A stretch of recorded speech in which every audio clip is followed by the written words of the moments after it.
I wanted to show off some cards that I may not have showed on my channel before. A lot of these are from my 68 Hall of Fame set. I like that Ryan.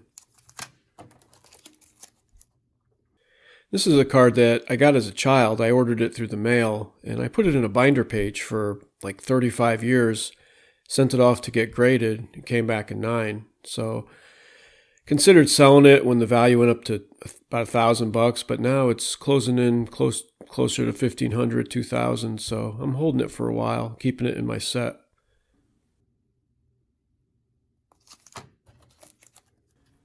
This 57 is my highest grade Aaron card. I picked this up after he passed away in January.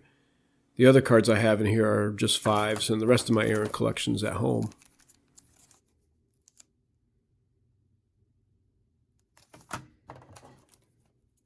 This Koufax card I had wanted to get for some time. I got it, I think, last year, and the value of it has really gone up over time. So I'm happy I picked it up when I did, because I don't think I could afford it right now.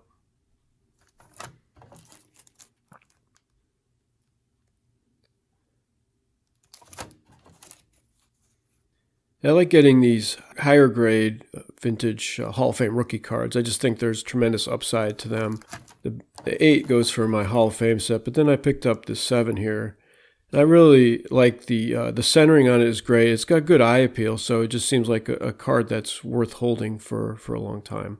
I think the bench cards in particular are really undervalued. And this Mace card I got a couple years ago at a local card shop. The owner took it in as part of a collection. I looked it over really good with my jeweler's loop and thought it was a great card, so I don't even remember what I paid for it. Got it and then sent it off to PSA to get graded and came back 5.5, so it's a really nice looking card. I'm pretty happy with it. Then I got this Mantle and Maze, which these cards have really gone up in value a lot over the last 12 months. It's just crazy.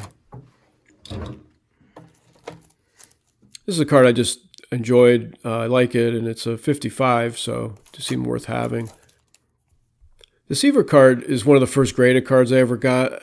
The centering on it is really not too good. It's an older grade, and it's not a card I would buy today. But the way prices have gone, I just can't replace it. It's just too expensive. The same with this Aaron card. I got this one because I got a good deal on it, but obviously I got a deal because the centering wasn't great. Now the Clemente card is another childhood card that I bought probably around 1979, 1980 through the mail. I was a big fan of Clemente going way back and had this in a binder page for 35 years and sent it off to be graded. And it's probably a card that I don't think I'll sell for a very long time. It's just one of my all-time favorites. I love the card, and you just don't get them in that high grade very often. This is a card I had wanted for decades, and I finally pulled the trigger on it earlier this year. I had wanted a 7, but the prices went up so high.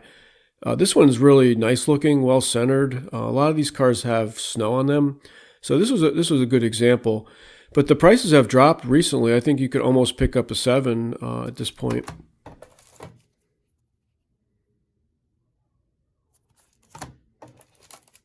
This Ryan was just such a nice card, and I realized that I'd missed the boat with some of the earlier Ryans that I wish I had bought, so I got that one.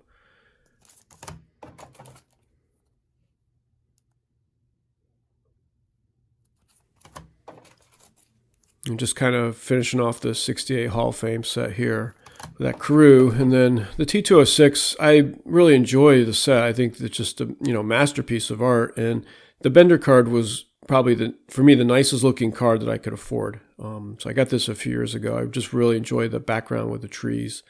And it's also a card that I'm going to hold for a while. I have a little bit of unopened material. This is the nicest example, I guess. Hall of Famer on the top, cello pack. I just really appeal to me, so this is another one that I'm going to hold for a long time. Then we'll close it off with some cards from the Greatest Moments set. I started collecting this in earnest a few years ago, but the prices are pretty high for a lot of them. There's like 3 or 4 key cards that are just outrageous. The Jackson is one of them, and I admittedly overspent for this card, but Since then, the values have really climbed up, and I think I did okay. But I realize that there's just other cards that are just way out of my price range, and I'll never be able to get the whole set. It's just out of reach. So these I'm just going to hold for a while, but eventually I probably will end up selling off these cards just because I would prefer to get the entire set. Thanks for watching, and we'll see you next time.